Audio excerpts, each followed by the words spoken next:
बिस्मिल्लाहिर्रहमानिर्रहीम अस्सलाम वालेकुम। ट्रैक्टर पॉइंट यूट्यूब चैनल में खुश आमदीद जी दोस्तों। MF 375 2010 मॉडल तो पिछे फैसलाबाद की थ्रैशर है बनी हुई जी।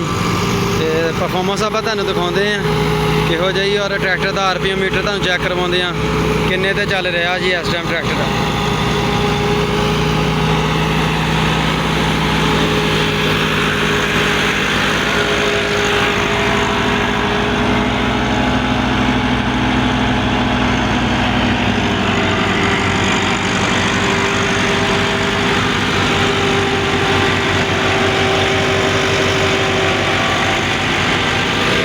ਆਪਾਂ ਤੁਹਾਨੂੰ ਜੀ RPM ਮੀਟਰ ਜਿਹੜਾ ਚੈੱਕ ਕਰਾਉਂਦੇ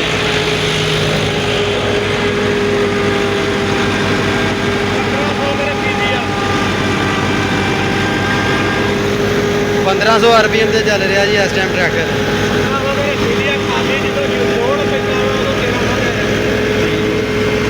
ਜੀ ਉਸਤਾਦ ਜੀ ਹੁਣੀ ਕਹਿ ਰਹੇ ਆ ਕਿ 1500 ਤੇ ਕੀਤੀ ਆ ਜੀ, ਜਦੋਂ ਬਹੁਤਾ ਲੋਡ ਪੈਂਦਾ ਜੀ ਫਿਰ ਵਧਾ ਦੇਈਦੀ ਆ ਰੇਸ ਜੀ, 1800 ਤੇ ਕਰ ਦੇਈਦੀ ਆ। बाकी जी फैसलाबाद की बड़ी हुई थ्रैशर है 2015 मॉडल है जी।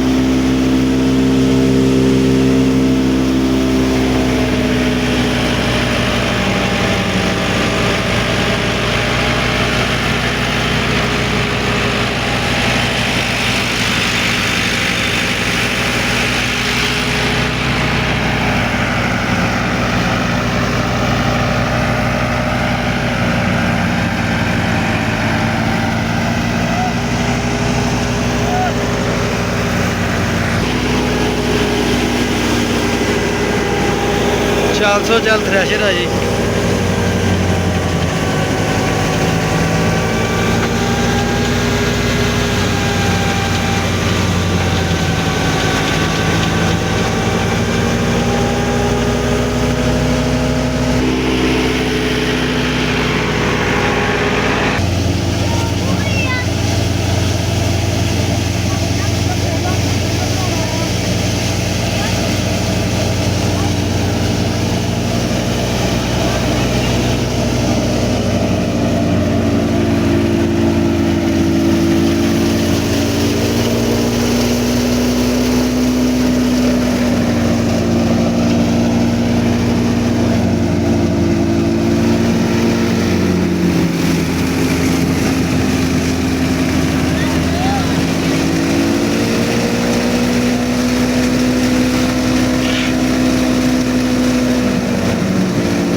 बड़ी सूद थ्रैशर है जी, बड़ी टॉप से है इस टाइम साढ़े पिंड दे विच खास कर जी।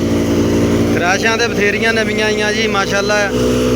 ये बड़ी देर की चला रहे हैं थ्रैशर जी, 2015 मॉडल है जी।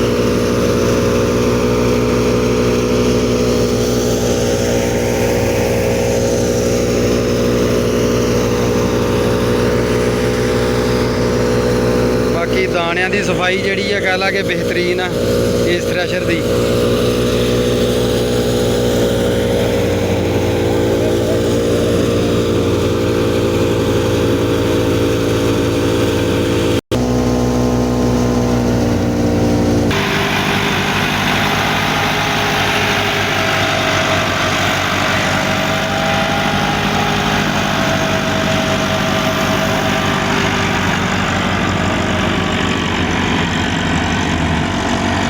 बाकी दोस्तों अगर तुहानूं ये वीडियो अच्छी लगी हो MF 375 2010 मॉडल की थ्रैशर से